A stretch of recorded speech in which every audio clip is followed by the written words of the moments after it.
Hello everyone, welcome back to the channel. Today I want to talk to you about one shift that will change your whole perspective and help you eliminate impatience entirely, because impatience can be one of the biggest blocks to your manifestation. This will help you live enjoying moment by moment what you're doing and the life that you're living. If you're new here, we teach that your consciousness is the creator of your experience. That means that what you're thinking, feelingly, and imagining throughout your day is creating your tomorrows. So, knowing this, we are trying to align ourselves with our ideal reality, a reality in which our every desire is already fulfilled, that we may become one with it, that we may imagine it and watch it come to pass physically. One thing that is one of the biggest blocks to achieving your manifestation is impatience, okay? It's one of the four that Richard Dotz mentions in his work, specifically in Banned Money Secrets. He mentions that the four biggest blocks to manifestation are mistrust or doubt, impatience, fear, and worry. I've found that this practice, which he shared in Banned Money Secrets, is one of the most wonderful ways to recognize, not only in a gratitude way, but in a way of understanding yourself, what you have going for you, all that is already good in your life and already aligned with your ideal. If you're like me, you may have hobbies, you may have activities and things that you actually love to do, but you may find yourself being impatient trying to manifest your desires because you aren't actually enjoying what you're already doing that is ideal for you. That means that your standards for what makes you happy, your standards for how you should be living, are based on something outside of you. It could be society, it could be parents, it could be friends and family. Anyone outside of you, or any reason, any organization, any societal structure that maybe is telling you by this age you need to make this much, or you need to be married, or you need this and that. These standards that aren't actually coming from within, but they are coming from without, are one of the main reasons why you get impatient manifesting your desire, because you're trying to speed things up so you can make someone else happy. The truth is, it's not your responsibility to take care of anyone else. So you having those standards is simply you not allowing yourself to recognize that you are already your ideal now. Richard Dotz outlines that maybe there are things in your life, you have set your life up in a certain way that you make time for the things that you love. In my experience, I find that I always want to have time to go to the gym. I want to be able to have a coffee. I want to take a walk in nature. I want to spend time talking to my friends and family. I want to spend time relaxing. I want to spend time meditating. So those are 6 things off the top of my head that I do every single day. But now, instead of going through the motions, I've actually written these down as my new standards of living, as my new expectations of myself. I don't expect myself to do a bunch of things that I don't love.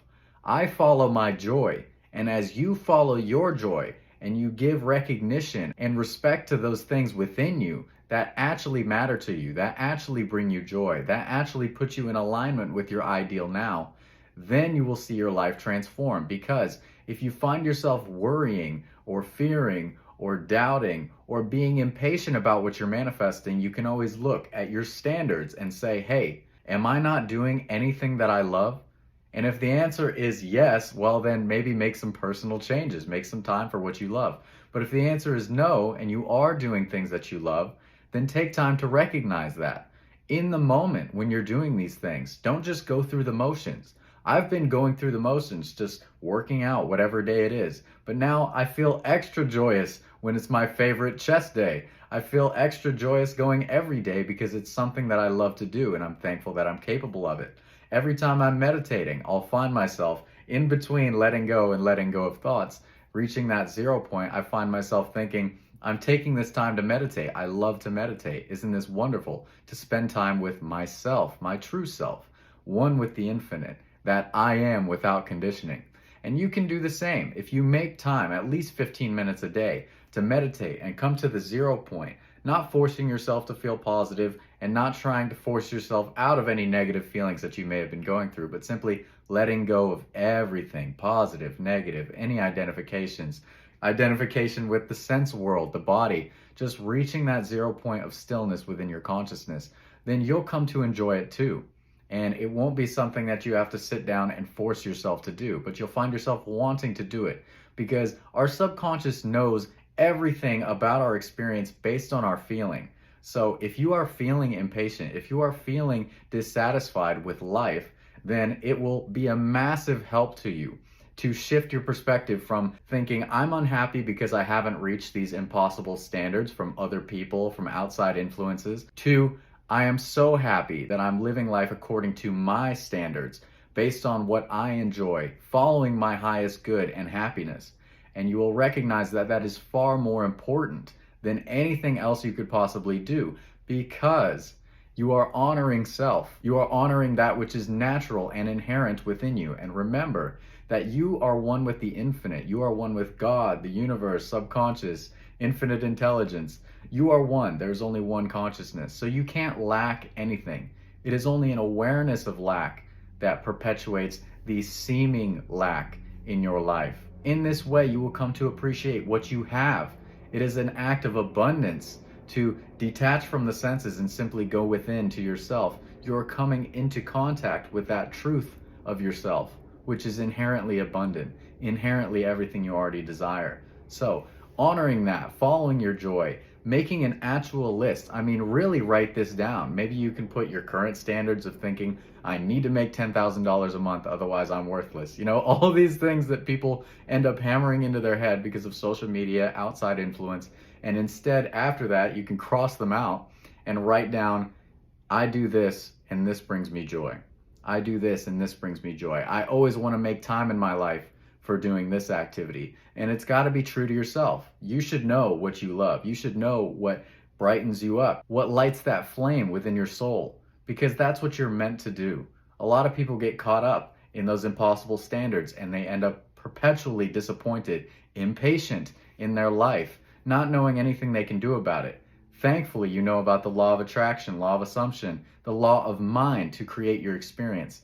And you can this way give up these unnecessary, impossible standards that are holding you back from enjoying the present moment. Really, this video should be called How to Have a Good Time, but maybe that wouldn't get as many clicks. But it is the same thing. It is so important for us to recognize what is inherently within, to honor our true selves by following our joy, and to not knock ourselves out of alignment by thinking we need to measure up to some impossible standard.